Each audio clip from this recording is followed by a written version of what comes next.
we have to tell our young people, we have to tell adults too, because that's who's teaching our young people. We have to tell people, stop making excuses. It's your responsibility to clean up your yard. It's your responsibility to paint your house. It's your responsibility to not park on the grass. I shouldn't have to write you a citation for putting trash out in your front yard. I shouldn't have to come to your home and correct your behavior. You should do that on your own. And in these communities with high crime, like you said, it's just the poor preying on the poor. You'll be surprised how many criminals violate people they are familiar with, whether it's a family member or a friend. They will break into a home or commit an armed robbery to somebody's schoolmate now. Wow.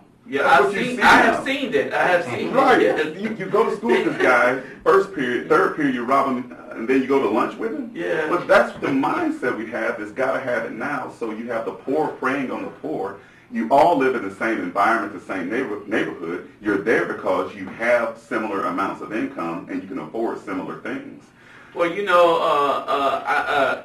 that, especially because now we having a lot of, and I remember a situation, I won't call the school name so much, but it was in our community where the principal tried to stand up and enforce having decency in dress in the school uniform. And the community, surprisingly, that shocked me. I still can't quite picture that in my mind, how that happened.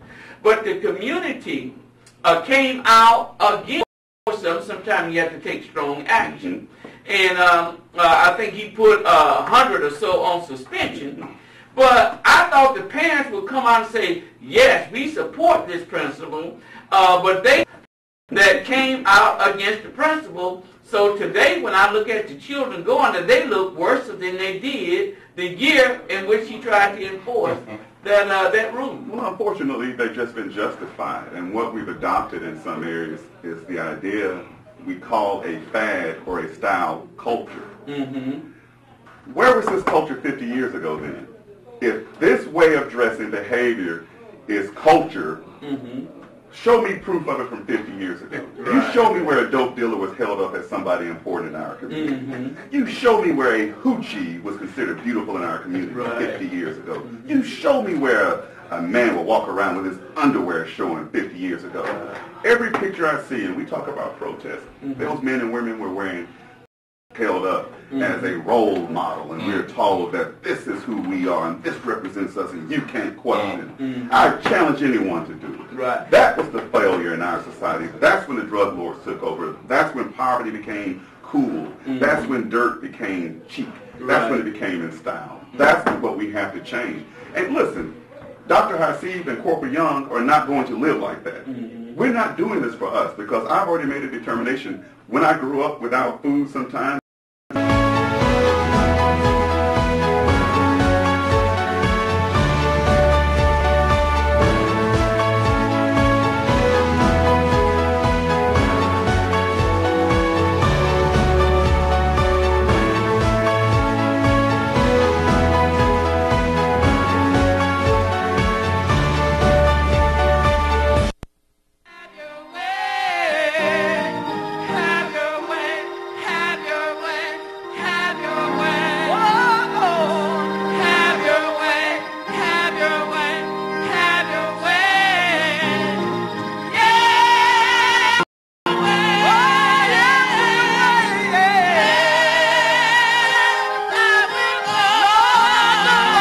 God bless you. Welcome to Rice Temple AOH Church of God, located here at 601 Clayton Street.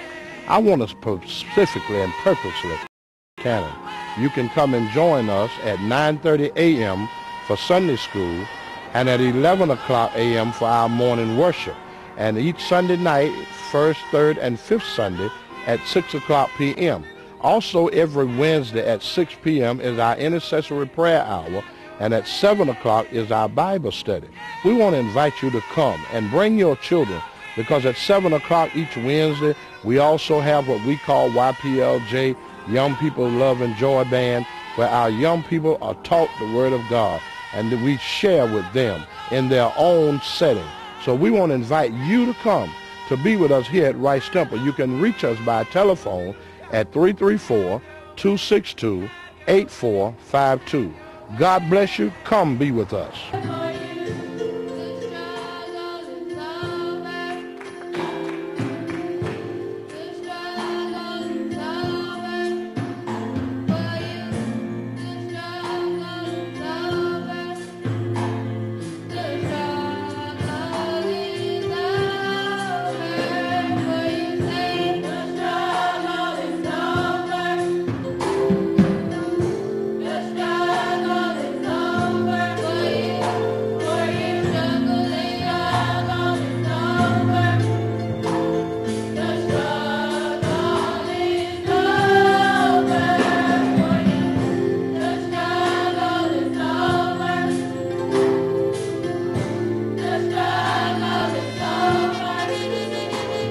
We want to invite you to stay tuned for the next 1 hour for what God is going to do in this service.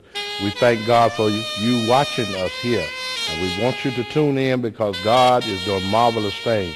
And we want to invite you to come to Rice Temple and enjoy a live service.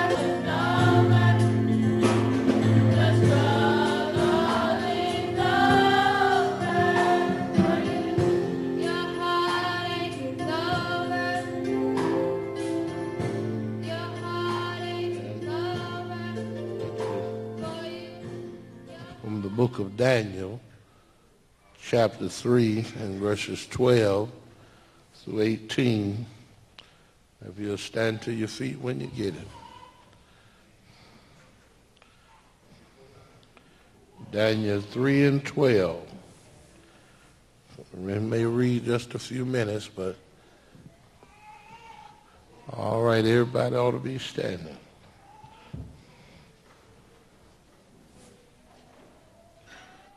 And the word declares there are certain Jews whom thou hast set over the affairs of the providence of Babylon.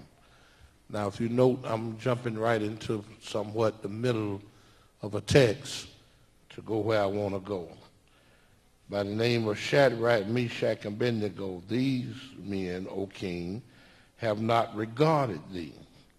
They serve not thy gods, nor worship the golden image which thou hast set up. Then Nebuchadnezzar, in rage and fury, commanded to bring Shadrach, Meshach, and Abednego, and then they brought these men before the king. And Nebuchadnezzar spake and said unto them, Is it true, O Shadrach, Meshach, and Abednego? Do not ye serve my gods, nor worship the golden image which I have set up?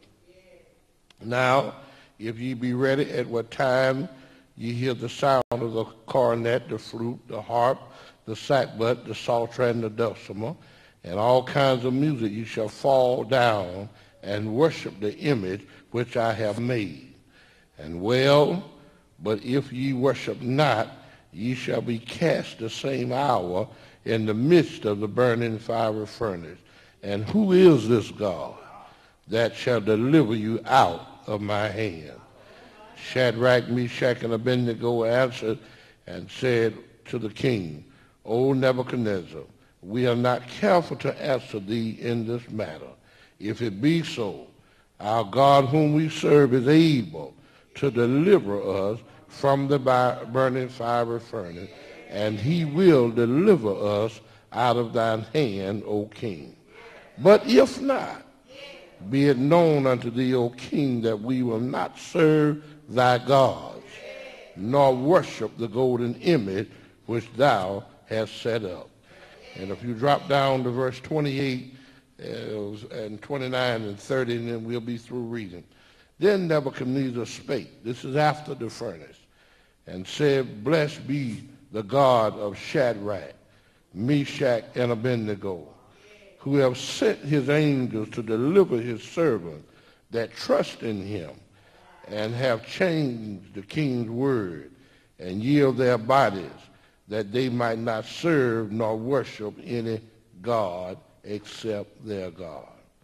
Therefore I make a decree that every people, nation, and language which say anything amiss against the God of Shadrach, Meshach, and Abednego shall be cut in pieces, and their houses shall be made a dunghill, because there is no other God that can deliver after this sort. And the king promoted Shadrach, Meshach, and Abednego in the province of Babylon. Somebody can hold it, and I'll be there somewhere down the line. I want to deal with this thought in the world do I need to say to the people. Because I never want preaching to be just another tuned-up, hollering sound. There needs to be some substance in order for you to grow in God.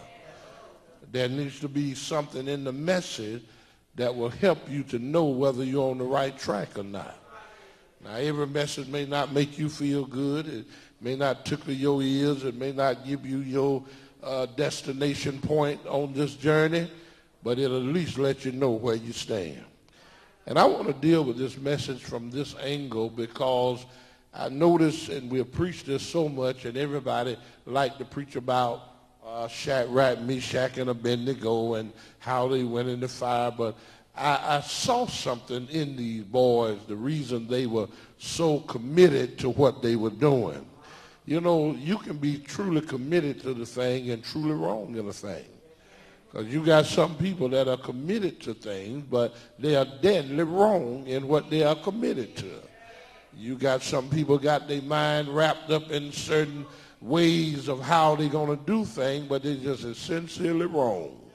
So you can be sincerely right and wrong. But I noticed something in these three young men. These were young men that had been taken captive in Babylon because they had disobeyed the nation of Israel, had disobeyed God to the degree that now God is bringing chastisement upon them. And in their chastisement, God did not put them in a chokehold and not allow them to be blessed. How many of y'all know some situation God gets you in, he will still bless you while you are in it? Because there's something God not going to get you out until he get ready to get you out. It don't matter how much crying, how much praying, and how much rolling you do. When God get ready, he's going to get you out. But what I saw in these young men was a determination. They were determined that no matter what Nebuchadnezzar said, they would serve no other God. So I want to deal with the subject today, the reward of determination. Because too many people are giving up and quit now. They're saying, I'm tired of what I'm having to put up with, and I don't have to put up with all of that. But I thought that too, but I learned that there are some things that you have to put up with when you are determined to follow God. You know, a lot of things in life we commit ourselves to, even on your job. When you committed yourself that I'm going to stay here till I retire. I'm going to stay here and get all of my benefits. Y'all ain't going to work with me here.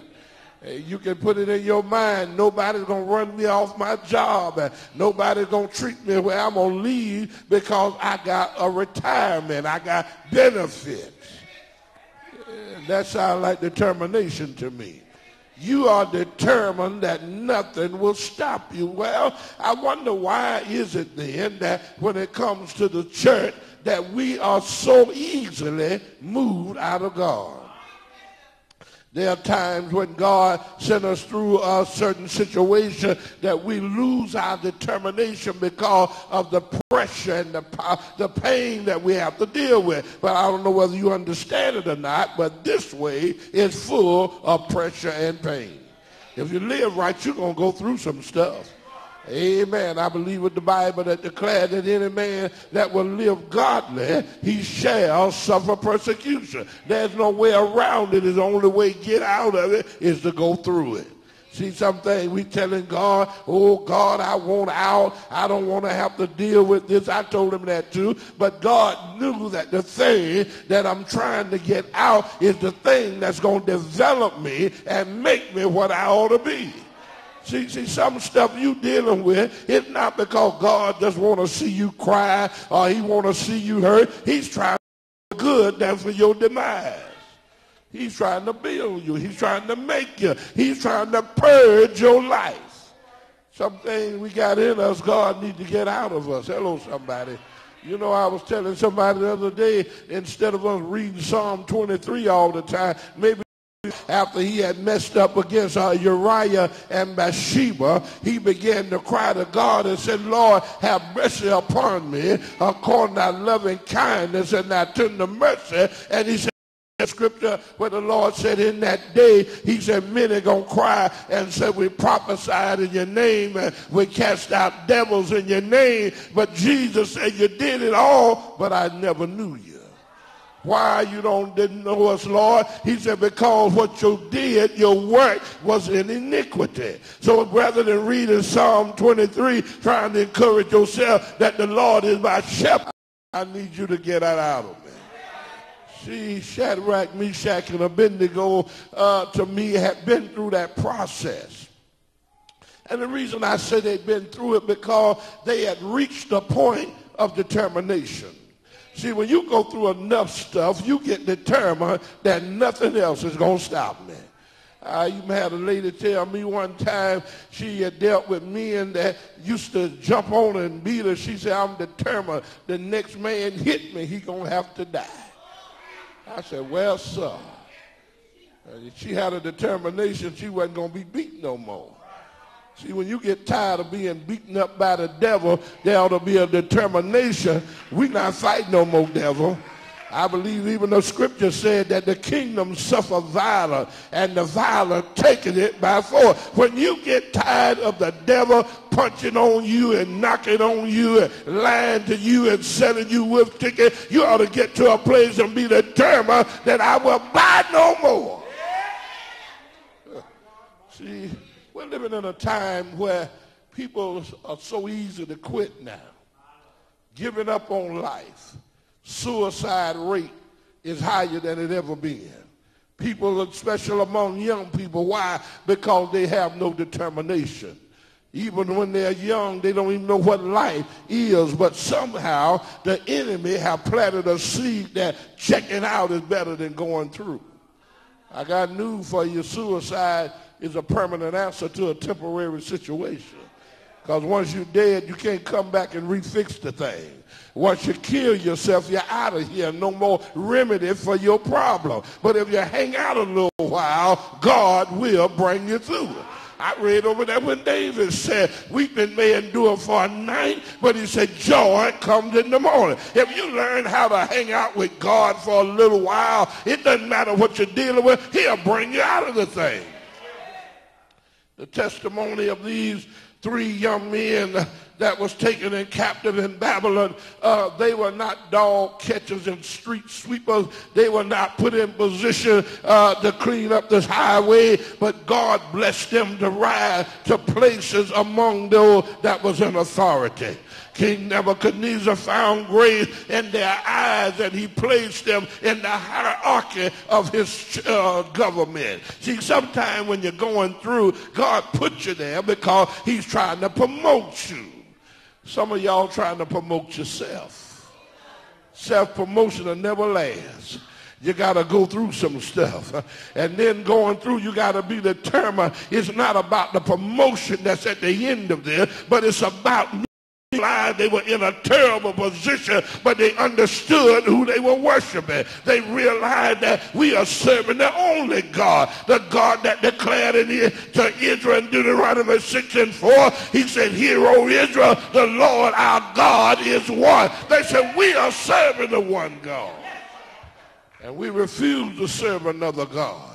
See what's going on in our society and in the world today. We are choosing to worship and serve other gods because your God didn't move fast enough. And I got news for you, God, that we said move, God. Some of us will really be in a mess.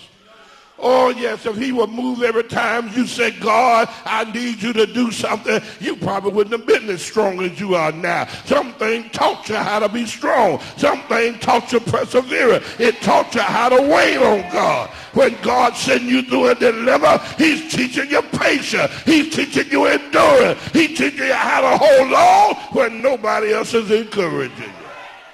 See, you know, when you have determination, it brings on some things in your life. First of all, to be determined means to be firm in your purpose. You got to know your purpose. You got to understand, why am I doing what am I doing? Why am I here? Why did God leave me here? Some of you are 60, 70, and even in your 80, you ought to ask yourself, why am I here? And I got news for you. There's a reason why you're here. God didn't leave you here just to occupy space and time, but you got something. You got a treasure that's been hidden down in your life.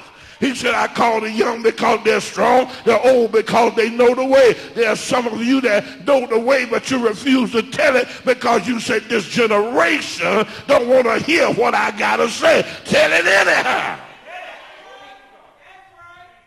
Sometimes, as a preacher, I know folk don't want to hear everything we got to say, because everything God sent out is not always good.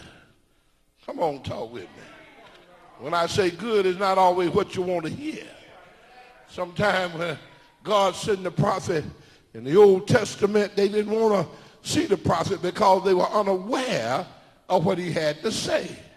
Many times when the prophet entered the city, first thing they would ask the prophet is not what you got from it, what word the Lord gave you. See, old prophets are not like these modern day prophets. Because these modern day prophets, every time you run up to them, they got a word for you. You're going to get a house, you're going to get a car, you're going to get that man. God's going to give you that wife you want. Hello, somebody. But in the Old Testament, when the prophet showed up, they asked the prophet, is all well? In other words, is God all right with us? Have we upsetted God? See, they were understanding that when God sent the prophet, he sent him because he had a word. Not because he was trying to buff their ego or pop them up or pump them up. God had a word. Sometimes when God sends a man of God, the woman of God, it's not because he's trying to make you feel good, pump you up, lift you up. Sometimes he got to dig deep and uproot you a little bit. Told the prophet Isaiah, cry loud, spare not, lift up your voice like a trumpet. What am I going to say, Lord? He said, show my people their transgression and the house of Jacob their sin. Oh, no. Isaiah didn't have a wonderful message. He didn't have a message of glory and hallelujah and lifting your hands and praising God. He had a message that will send them home looking at themselves and crying and begging God, what is it that I need to do, Lord? Hallelujah. But when I look at my text, and let me go to that. I'm almost done if y'all don't know it. When you understand your purpose, you ought to get determined, fixed in your mind that nobody's going to stop me. Because I got news for you. If you're going to run for Jesus, you need a determination. You need a root down inside of you that will lock you in place, that will feed you in drought and time of starvation. Because you know, when people, you're not doing what they want you to do, they have the tendency to want to starve you out. One preacher told me, he said folk told him he was sent to pastor a church. And the preacher, the folks that had been before him, either were jellyback or didn't have no determination. Because they told him, said, we've been known to stop preachers. In other words, we've been known to control them.